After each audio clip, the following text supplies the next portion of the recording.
দেখতেছেন, আল্লাহ শুনতেছেন, আল্লাহ জানতেছেন।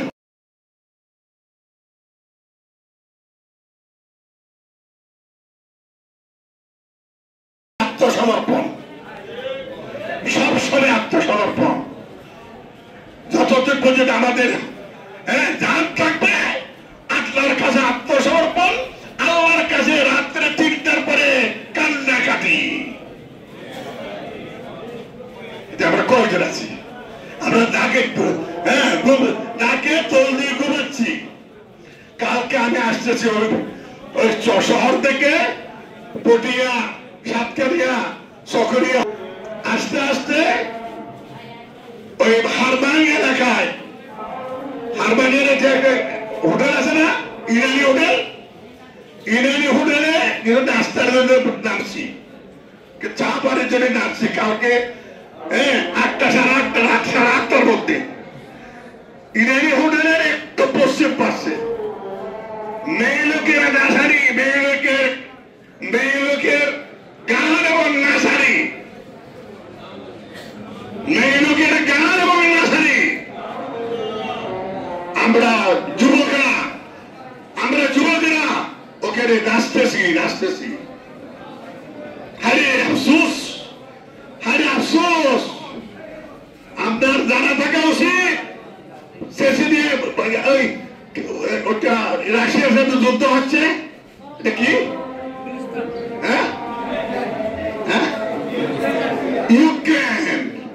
আপনার ইউক্রেনের কথা শিখে মনে থাকতে হবে না, আপনার ফিলিস্তিনের ভাইদের কথা মনে রাখতে হবে না, আপনার সিরিয়াবাসীদের ভাইদের কথা মনে রাখতে হবে না।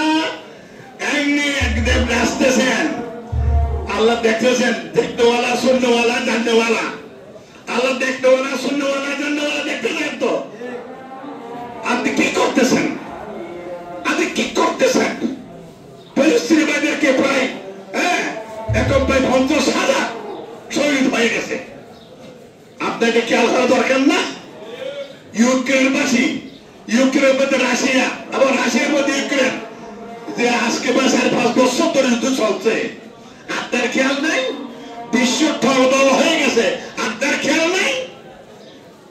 আপনার রব নাই? আপনার একটা আল্লাহ নাই? আপনি আল্লাহ বান্দা না? আরে এই জন্য আল্লাহ বলছেন, মানুষ কি শুধু মোমেন দাবি করে বসে থাকবে আর কোন দায়িত্ব কর্তব্য নেই, এটা মনে করে কি তার পরীক্ষা হবে না? দুনিয়াতে পরীক্ষা হবে, আখিরাতে পরীক্ষা হবে, পরীক্ষা হবে। এই জন্য কাজেই আমাদের এগুলা সবসময় খেয়াল করতে হবে। আল্লাহর ওলির দরবারে আসা মানে কি? বিগত জিন্দেগির কথা খেয়াল করা। আল্লাহ নাই বিগত জিন্দেগিতে 40 বছর, 30 বছর, 20 বছর এমনি চলে গেছে। আমার খেয়াল ছিল, আমার হুশ ছিল না, আল্লাহ আমাদেরকে হুশ দাও, বাকি জিন্দেগিতে আল্লাহর সন্তুষ্টি পথে চলতে পারি।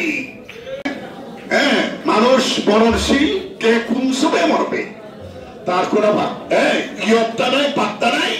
আপনি আসছেন, আসরের নামাজ পড়ছেন, হয়তো আসরের পরে চলে যেতে থাকবেন। মামলার মধ্যে ভবিষ্যৎ রঙিন স্বপ্ন একেবারে মায় হয়ে গেল। এই জন্য হুশ থাকতে হবে। মানুষ বেরোন না, হুশ থাকতে হবে। আল্লাহর কাছে আত্মসমর্পণ করতে হবে, আল্লাহর ওলিদের উসিলা ধরে আল্লাহর কাছে চাইতে হবে, আল্লাহর কাছে চাইতে হবে। তখন আমরা এই অবস্থা, যখন আপনার পালপিটেশন, আপনার মনের মধ্যে পালপিটেশন যখন শুরু হয়ে যায়, তখন বুঝবেন আপনি হেদায়েতের শাহী রাস্তায় আপনি চলে আসছেন। হেদায়েতের শাহী রাস্তায় আপনি চলে আসছেন। এটা আপনার সৌভাগ্য। আল্লাহ বলবেন, আমার বান্দা চলে আসছে। মা গর্রাকা বিরব্বিকাল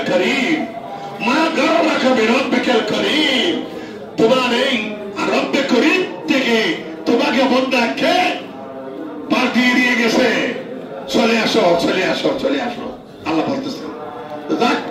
আল্লাহর দরবারে বিগত জিন্দেগির কথা স্মরণ দেওয়ার আগে ইসলাহ সংশোধন হয়ে যান, সংশোধন হয়ে যান। আল্লাহ দেখতেছেন, আল্লাহ শুনতেছেন, আল্লাহ জানতেছেন। وآخر دعوانا الحمد لله رب العالمين. السلام عليكم ورحمة الله. اللهم آمين. اللهم صل صلاة بركة صلاة